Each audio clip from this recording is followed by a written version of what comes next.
All right, I will get started. We don't have a ton of time, so I'll get started so that you can get on with your day. And if we have any latecomers, that's fantastic too.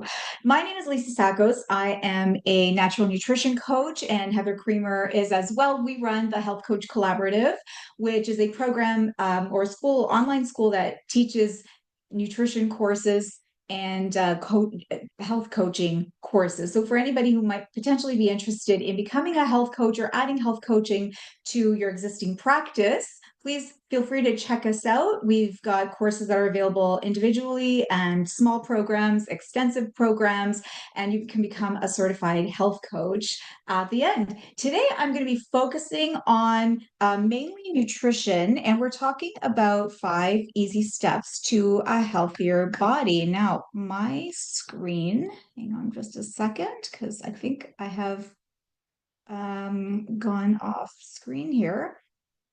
Uh-oh, just give me 1 second. I'm sorry. Heather, can you give me a hand for a second? Did I Sure. lose my presentation, or can you still see it? No. Okay. Now we can see it. Okay, so oops, shoot. Sorry about this, everybody. It was all set up and now it's gone for me. Oh no. Uh-oh. Okay, just give me another second. Pardon me. Oh boy. All right. I'm just gonna have to set this all up all over again. So just It's bear with me Friday. while I'm doing this. So while we're waiting, maybe you can put where you are from in the chat. Thank you. That'd be great.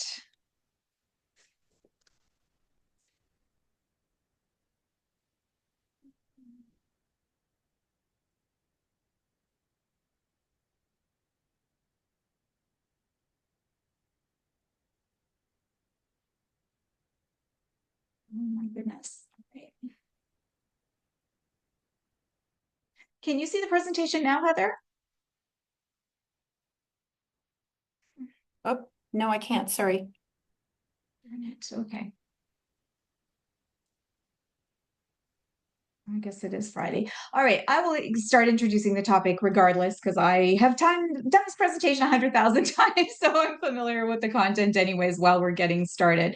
So, just to give you a little bit of background about me, many years ago, I became a very overweight, unhealthy teenager and really struggled with health issues and especially with my weight. And being a teenager back in, oh my gosh, the 90s, when diet culture was at its peak, I was taking fiber pills and diet pills by the time I was 13 years old. And I think about my 15-year-old daughter, I was 2 years younger than she is now. When I was taking this stuff and going on extreme diets and doing everything I could to try and um, lose a little bit of weight. And of course, it backfired on me. So the consequence was that I continued to gain weight rather than lose it. And as I continued to gain weight, my diet became more unhealthy, more extreme. My exercise habits became more unhealthy. I started exercising 1, 2, and I was up to 3 hours a day sometimes eating only 600 calories a day while exercising for up to 3 hours, and it just wasn't working for me. And it wasn't until I was in university and I decided to actually become a certified fitness trainer and take some courses to learn about exercise so that I could do it properly and maybe teach others, that I started to learn about nutrition, and not as far as diet culture nutrition and counting calories and counting fat grams, but learning about how the body actually works and how metabolism works, learning about metabolic health. Now, back then we didn't really use that term metabolic health like we do now, but essentially that's what I was learning about. I was learning about blood sugar levels, I was learning about thyroid and different hormones that play a huge role in metabolism as well as digestion and the digestive process. And as I started to apply some of what I was learning to my body, I decided I had to throw out my scale. I had to change my diet and eat natural whole foods that provided nourishment for these organs that I was learning about. I really wanted to improve my digestion. I mean, this is a little too much information, but I was constipated, my digestion was very slow, and I was determined to speed that up and to have normal bowel movements. And also, I was cold all the time because my thyroid was low. I was verging borderline hypothyroid fix that too with nutrition and by introducing more minerals to my diet. So it was a very interesting learning process for me. And after a year, I had lost so much weight that I was looking at a photo of myself and realized that I was actually too skinny to go the other way and had to start gaining weight and found that that was more difficult than losing weight. Now, this seminar is not about weight loss. This is about making lifestyle changes and making them with learning, with awareness, with education so that they stick, so that they become more permanent. Now, I've been working with clients for over 25 years, and I see this pattern with clients who are, especially those who are all or nothing. They make extreme changes. They go home after, learning something, reading a book, going to a seminar, whatever it is that they've learned it from a neighbor, or even going home and making drastic changes or going on an extreme diet. And it might last for 3 weeks, 3 months, but then they fall off the wagon. They go to a wedding or a holiday comes around, or they go away on holidays and everything just, or they have a bad day sometimes. And then they're right back to square one. They haven't really learned anything. So today we're going to talk about a few small changes. Some are big changes, but most of them can be implemented very slowly and they're not drastic at all. But I'm going to teach you the idea behind them. And a lot of them you've probably implemented, or maybe you had for a while and you kind of, again, fell off the wagon or forgot about it. But all of them play a big role in your metabolic health. And metabolic health is so important because it manages everything: your blood sugar, your cognitive health, your sleep patterns, your hormones, your liver detoxification, the way you feel from moment to moment, the way you think from moment to moment. So, this is what we're discussing over the next half hour. Now, Heather, can you see the slides yet, or are they still not there? I'm not seeing any slides. You're not seeing. Okay, okay. All right. So, let's do a share one more time. The first one, and you'll see it in just a moment, is balancing blood glucose. Now, you might be rolling your eyes because I know we hear about balancing blood sugar all the time, but there are some really important reasons to balance your blood sugar. And if you have to make one change in your diet, this would be it, is to make blood sugar an absolute priority. Okay, let's see. Can you see it now? It says Yes, I see. Okay. I see one. Okay, great. So let's go to slideshow and come on, move away from there. You might have to enable editing. There, no, it's okay. I have it. Okay. So, use presenter view from current slide. All right, we're there. Yeah, you can see Yes, it. we Yay. do. Okay. Thank you. Thanks everyone for your patience. Okay. So balance your blood sugar. So first thing, of course, is to get rid of all the white stuff. The white stuff is the white bread, white pasta, white sugar, anything with refined sugars in it. You look at a package, and if you notice some sugars listed there, or you can look at the carbohydrates, and then below that, you'll see the sugars. Those are added sugars for the most part. These are the foods we want to limit or replace with more fiber-rich, complex carbohydrates. So the brown stuff, right? Brown rice, quinoa, oatmeal, corn, beans, legumes, sweet potatoes, or potatoes with the peel in general. That is the first step. Now, you probably already know that because this is what we hear about. But another very, very important step, and one that I see my clients kind of missing out on regularly, is making sure that every time you eat a carbohydrate food, you pair it with a protein food. This is a principle that's becoming a basic principle. There is loads and loads of research that shows that when you have carbs alone, even if they're complex carbs, your blood sugar will climb. Now, a simple carb like white pasta, for example, or just eating a cookie or a muffin, is going to cause a spike in your blood sugar. And what goes up must come down. So a spike is going to be followed by a crash. When you introduce fiber with complex carbohydrates, it's a slower rise, but then it's going to come down. But when you eat the pasta or the muffin with some protein, for example, eating a banana with a handful of nuts, the protein will buffer that rise, causing an even slower rise in your blood glucose. It also takes longer to digest. And if a meal takes longer to digest, we're learning it's going to cause less of a spike in your blood glucose. So that's a really important tip. And that means that every time you eat any kind of carbohydrate, even if it's a muffin, you always, always want to pair it with a little protein, with some food that has some protein in it. So my daughter loves oatmeal for breakfast, and I add temp hearts and some walnuts, and now I've started adding some protein powder right into her oatmeal, and she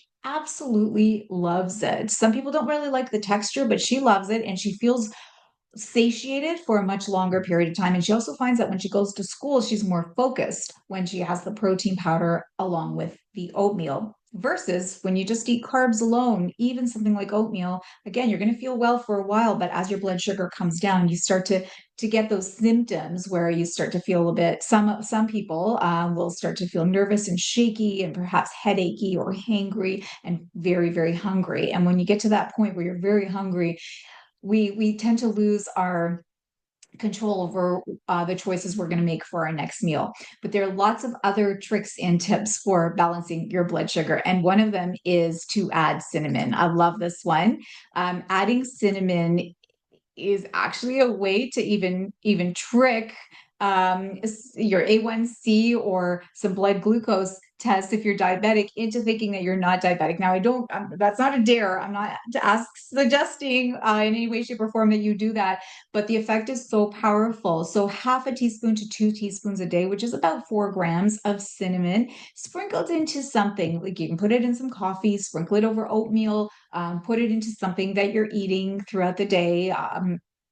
And this will help prevent the spike in your blood sugar. Now, another really interesting trick is having some vinegar before you eat carbohydrates, before you eat a starchy meal. For example, if you're going to have a pasta dinner, take a tablespoon of any kind of vinegar. It could be apple cider vinegar, which I would highly recommend because it's also got probiotic properties, or it could be just any type of vinegar that you have on hand, and put about a tablespoon into a small glass of water, maybe half a glass, as much as you can tolerate, and drink that about 15 minutes before you eat your starchy or carbohydrate based meal. And the acetic acid in the vinegar will buffer that rise in blood glucose. And this has been well researched. You can find more information out about it. And it's actually quite effective. Another interesting technique for preventing that spike in blood sugar is to cool your starches after you've cooked them. For example, if you've cooked a pot of brown rice or quinoa or even pasta, some potatoes, um, cook them up, cool them down, put them in the fridge for 24 hours. So you're cooking them a day before you're going to eat them. Now, I know they're not going to, especially potatoes, are not going to taste as good, but when you reheat them the second time, they have a lot more resistant starch, which means that your body won't absorb as much carbohydrate. It'll pass through your digestive system. And resistant starch tends to have prebiotic properties. So it's also feeding the good microbes, the healthy microbes in your microbiome. So those are two huge benefits of doing this process, going through this process. Now, as far as potatoes go, boiled potatoes are actually better as far as causing a spike in blood sugar than roasted or baked potatoes. So that's another option. Then we have meal sequencing, and I'm curious if anyone's heard of or tried meal sequencing. Now, I think this was hilarious actually, and I was, tell my clients and even my colleagues, like, who's going to do this actually? Because someone always says to me, I find it weird that there's a member of my family who will eat only one food on their plate at a time. And this is what I'm recommending, because this is a proven way to reduce blood sugar by eating in this specific order. So the idea is to eat your non-starchy veggies first, followed by protein and some healthy fats, followed by any starches or foods with added sugars or any kind of sugar like fruit at the end.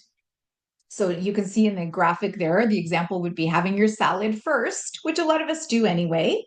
and then eating your protein, so your chicken or your fish or your beef or whatever, your beans, and following that with brown rice or quinoa or pasta. Now, it is a bit strange, but if you're alone and you're eating by yourself, then give it a try and you might find that that makes a difference.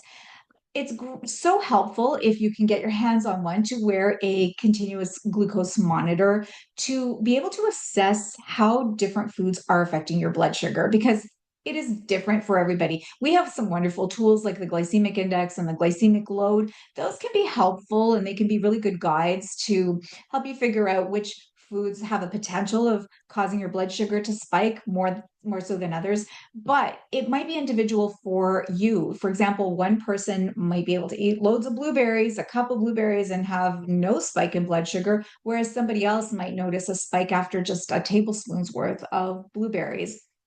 So, wearing a CGM, even just for a few weeks, can help you figure out which foods or which combination of foods will cause a spike and which combinations keep your blood sugar in the healthy range. You can ask your doctor about them. You will probably have to pay for it unless you are pre-diabetic or diabetic or hypoglycemic or fall somewhere in that under that umbrella of diabetes, but you can also buy them on Amazon or well.ca. There are different places where you can get a CGM, and they are coming down in price. Last year they were over $300. Now they're something like $130, $140. So they may come down even more so. And we're technology is improving so quickly that before we know it, we're going to have smartwatches with CGMs built in or other forms of technology that are extremely effective. So just keep that on your radar because this is, I think, an excellent tool for most people. Just again, just to figure out what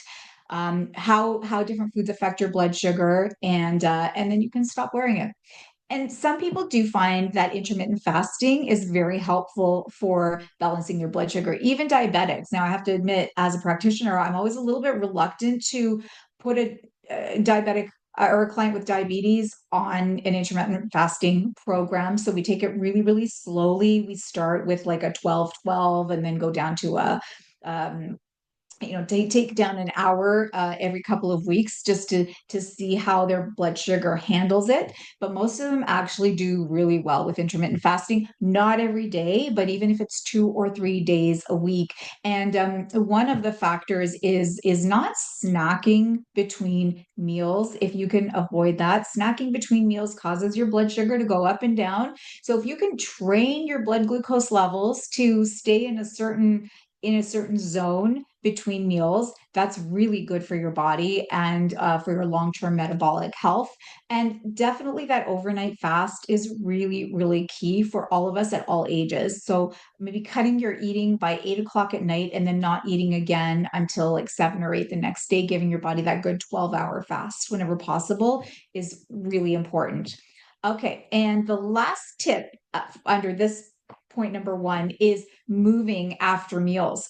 So your blood sugar levels are at their highest about 30 to 90 minutes after you eat. So that's quite a range there, 30 to 90 minutes. Studies show that if you move, even just walking, just for minimum 2 minutes, but ideally about 15 minutes after a meal, particularly dinner, that will prevent your blood sugar from spiking and it helps to keep your insulin stable. So that's a nice one, especially now that the weather is improving. If you can get out there after dinner, that would be amazing, even just for 10 or 15 minutes. All right, protein at each meal is point number two. And this one is so key. I mentioned having protein with every carbohydrate food, and a lot of people have moved to a more higher protein or protein dominated type of meal plan, which is fine. Although science is starting to push back a little and telling us that maybe we're a little too focused on protein.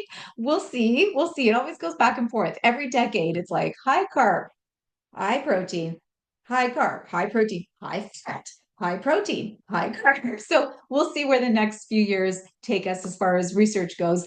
But for the time being, it is essential that we do have some protein at every single meal. And studies are supporting the idea of having a minimum of 20 grams of protein, up to 35 grams, depending on your fitness level, on your size, and on your age. All three of those factors play a role in the amount of protein that you need every single day and at each meal. And the reason why I'm emphasizing each meal is because for most of us, like whatever range of protein you want to have per day, um, most of us, if you're going to get 20 grams per breakfast, lunch, and dinner, that's already 60 grams by the end of the day. And if you throw in a couple of other protein sources here and there, then you've met your daily requirements. So it's not that hard to meet your protein targets if you can focus on getting that protein source at each meal. And the chart there shows you some sources of protein. Eggs don't have as much as you would expect. A lot of people think that if I just eat a couple of eggs a day, then that's their target. But even two large eggs only gives you about 16 grams of protein for breakfast. Breakfast is the most important meal of the day for protein. And if you're intermittent fasting and you don't start eating until later in the day, that's fine too. But make sure that your first meal of the day contains as much protein as you can possibly get in there to keep your blood sugar levels steady throughout the day, because that first meal of the day is going to set the stage for your blood sugar for the entire day. And protein at your first meal also changes your cognition. It makes you feel more alert, more focused. It supports your memory and just cognition overall, and your mood, and of course, your appetite. So, those are all good things.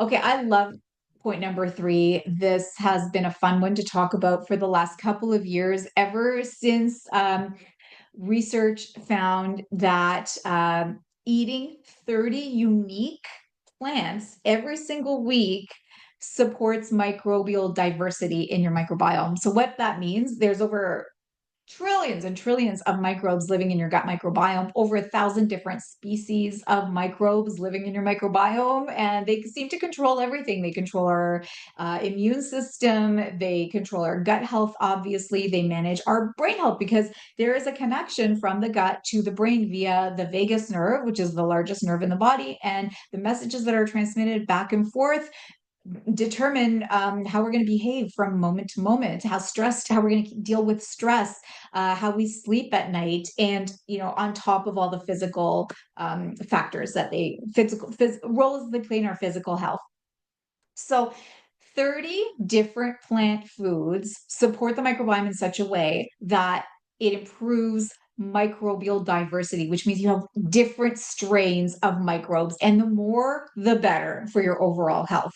So at first you hear that and you're thinking, 30, that's like outrageous. I don't get 30 plant foods in a week. But if you think about it, it includes not just fruits and veggies, it also includes beans, nuts and seeds, all the grains that you eat, and herbs and spices, both dried and fresh. So that's a lot of options. That's a lot of options. And that beautiful graphic there shows you all the different options. So let's say for breakfast, you have sprouted bread with avocado on it and maybe some tomato slices. And of course, you want your protein in there. So you're going to have an egg. The egg does not count, obviously, as a plant food, but you've already got, if you've got like a spread in multigrain bread, for example, how many different grains are in that multigrain bread? Look at the label. There might be 3 or 4 different ones in there. And then if you add some cilantro or some parsley on top, that's another one. So already for breakfast, you've got 5 different plant foods. And then for lunch, maybe a bean salad with different herbs in it or some spices,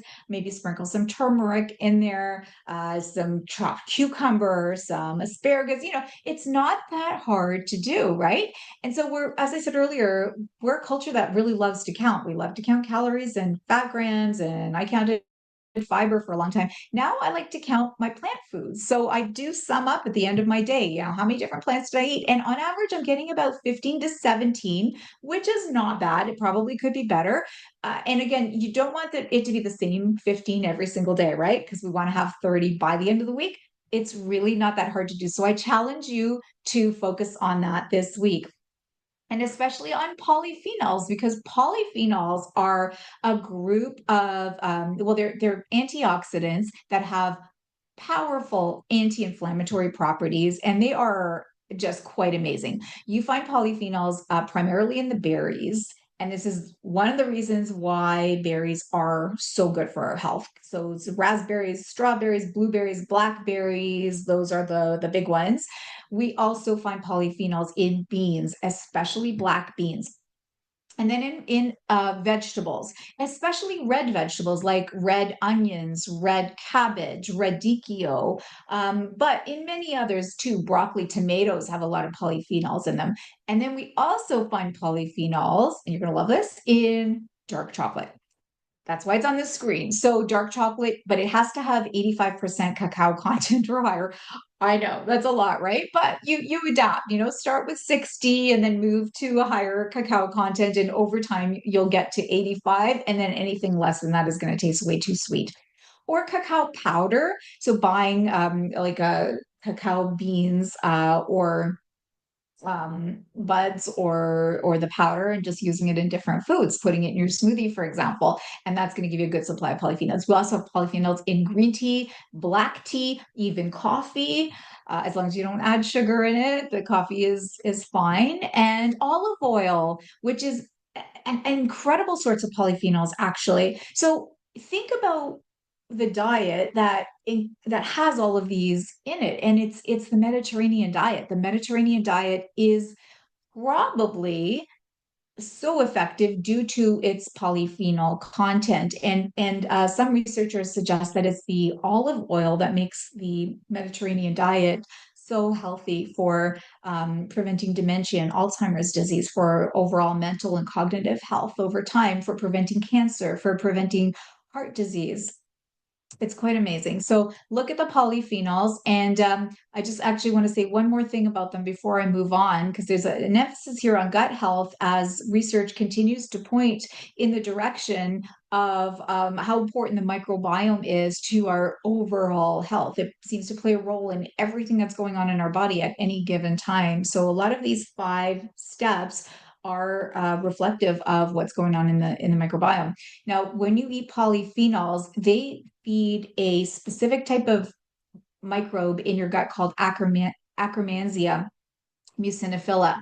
And Akkermansia, you may have heard of it. There's been a lot of talk about Akkermansia lately because it will those microbes help reduce blood sugar by making GLP-1.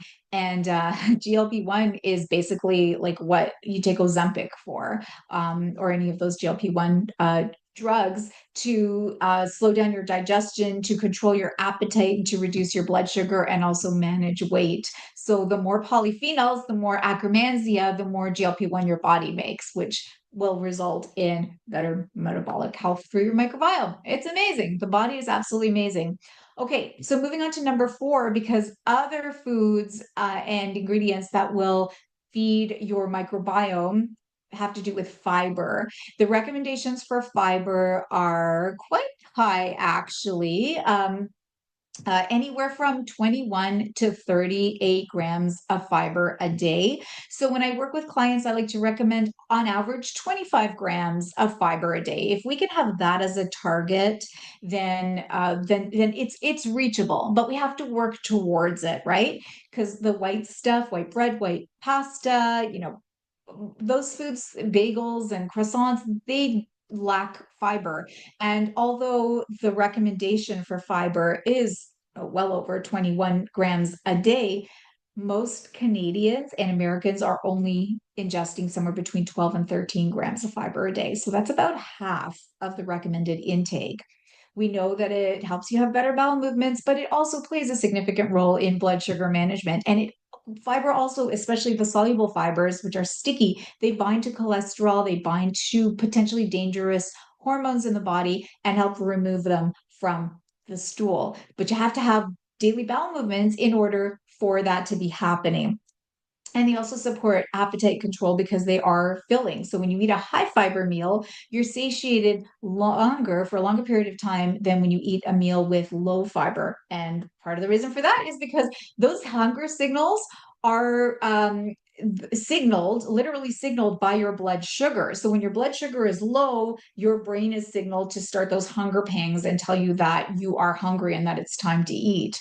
So the more fiber, the longer it takes to digest that meal, the longer the time before you feel those hunger pangs again. And then you have more control over what you eat at your next meal, which is so, so critical because you can go a long period of time without eating. But if you're absolutely ravenous at your next meal and you overeat or you eat twice as much as you would have otherwise, then that's backfiring on you, right? I struggle with that sometimes too when I get distracted and I forget to eat.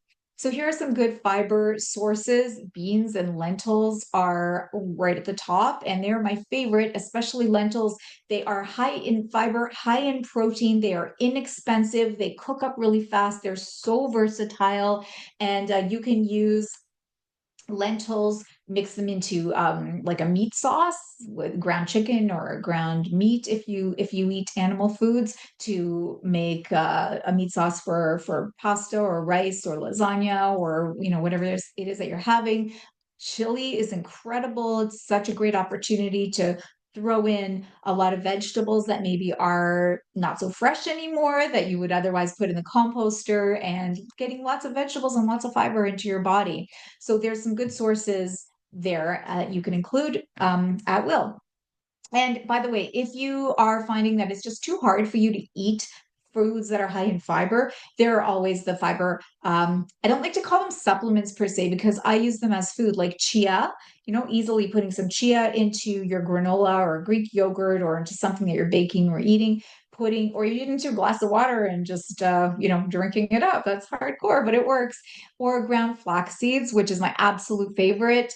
Ground flax, I recommend to a lot of people for hormone balancing on top of the fiber. Ground flax has lignans in it, which will help bind excess estrogen and pull it out of the body through the stool. And it's a very effective hormone balancer, especially for women who have severe PMS or menopausal women with symptoms. It's extremely effective. All right. Last but not least, almost actually, include some probiotic and prebiotic foods in your diet daily. So again, there's this focus on the microbiome because with the 1,000+ microbes that are living there, we want a healthy balance, which means we want as many of them as possible to be pro health versus those that are anti health, that are anti inflammatory, that can create metabolites that will cause dysfunction in your body in some shape or form. It could have to do with metabolic health or cognitive health or pro cancer or pro inflammation. They work in many different wild and wonderful ways. So probiotics and prebiotics basically feed the microbes in your body. Now, probiotics are actually living microbes that you're putting right into your body from the foods that you're eating. So foods like fermented vegetables, which you can easily make yourself, or you can try buying some real sauerkraut, not the kind that's sitting in a jar in the aisle of your grocery store. There aren't a lot of live microbes in there. You want the kind that's refrigerated, that's fermented in the traditional way. Same with kimchi. Just a forkful a day will supply enough probiotics to build up your microbiome. Some Greek yogurt or kefir. My family loves kefir. I used to buy the plain kind or make the plain kind, and now that they're a bit older, they like the flavored kind, but it still makes a big difference in their health. And I can see the difference that it makes because when we don't use it for a while, my son gets eczema. When he starts using kimchi again, his eczema goes away. Not kimchi, sorry. Kefir again, his eczema vanishes within a couple of days. So I know for my kids, it makes a big difference. For my clients, it makes a big difference, even though there is some added sugar. Or if you can buy the plain kefir, you can use that in salad dressings. It's fantastic in salad dressings, or just mix in some raspberries or some fresh fruit and make your own flavored kefir. I used to do that, but now I'm too busy. Okay, sourdough bread is a good option too. Kombucha, I don't personally love. I find some of my clients don't react well to kombucha, but if it works for your body, that's a great option. It's obviously a great alternative to something like a soft drink. Tempeh miso, fermented in the traditional way, or soy sauce fermented in the traditional way. And finally, apple cider vinegar has prebiotic properties as well. So those are putting the live microbes directly into your intestines. And if you can't get a source of probiotics every single day, you can take a supplement. With the supplements, 10 to 25 billion CFUs is what you're aiming for. So this one here has 10 billion per capsule. Uh, some people suggest taking it on an empty stomach, others suggest taking it with food. Do whatever works for you. I like to take it separate from food, and especially before I go to bed, because I like to feel it working in my digestive system. They're live microbes, so you should feel them doing something, right? So I can feel some movement in my intestine when I take them. And when I don't feel anything happening, I start to wonder what's going on. Have I kept them in the fridge too long, or maybe they got damaged in some way, and it's time to replenish the supplement. And always about 3 hours away from caffeine. Prebiotics are fodder for the probiotics. So this is food for microbes. So as I mentioned earlier, resistant starch is one, and the foods on the right there, some of them have a lot of resistant starch in them, and high fiber foods. Not always, but many high fiber foods tend to feed the probiotics or the good bacteria in your microbiome. So some great sources: asparagus, garlic, Jerusalem artichoke, leeks, onions, chicory, dandelion greens, jicama. There's bananas. There's actually a lot more than what's on that list. And as a bonus, I want to talk for just really briefly about stimulating the vagus nerve. Now, the vagus nerve is the largest cranial nerve in your body, and it connects your brain to your gut, to your microbiome. This is where the gut brain connection comes in. It controls many, many different functions in your body, controls to a large degree your breathing, your heart rate, a lot of functions that we don't have voluntary control over. And it controls your parasympathetic state, which is your body's rest and digest state. That means that in order to calm down, in order to properly digest food, you want to stimulate your vagus nerve. One of the principles of good digestion that Heather and I talk about with our students often is taking 2 or 3 deep cleansing breaths before you sit down to eat a meal.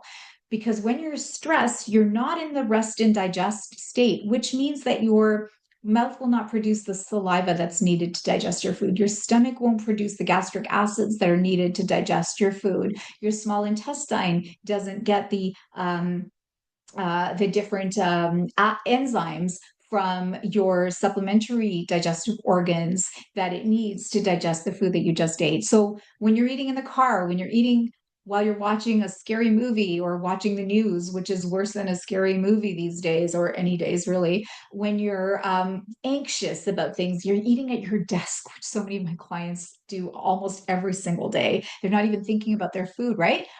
All of these factors will interfere with the way that we are able to digest a meal. And then we end up with heartburn and acid reflux and gas and bloating and burping. And then over time, that can worsen and amount to GERD or IBS or even worse digestive problems.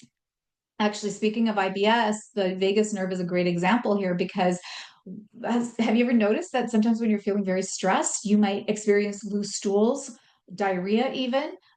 Whenever I have to go on TV, I almost always have a little bout of diarrhea before I leave the house. And it's unusual, but it's my digestive system is overstimulated because of my nerves. So, and that's where the vagus nerve comes in. So you can control your vagus nerve and your vagal tone, which means training your vagus nerve to keep yourself calm the next time you experience stress. This is really important. And some of these tips here will help build up your vagal tone, which again, in turn will help you build some resilience against stress. So exposing yourself to cold, this one is not one of my favorites, to be honest, but some people absolutely love this. And the plunge pools are so popular. They even sell them at Costco.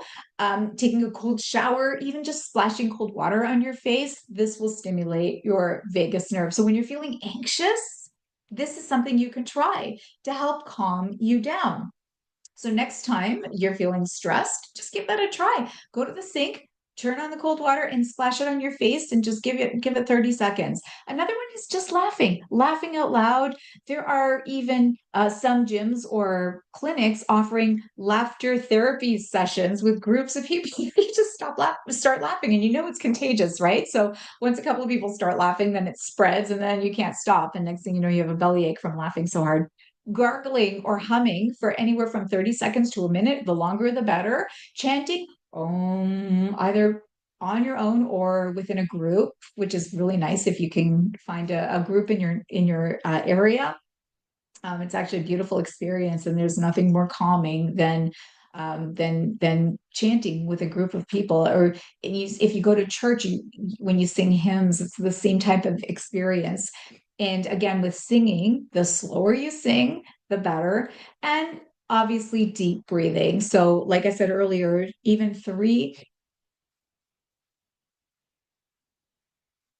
nice deep breaths will switch your nervous system state from the sympathetic, which is the fight or flight, to the rest and digest.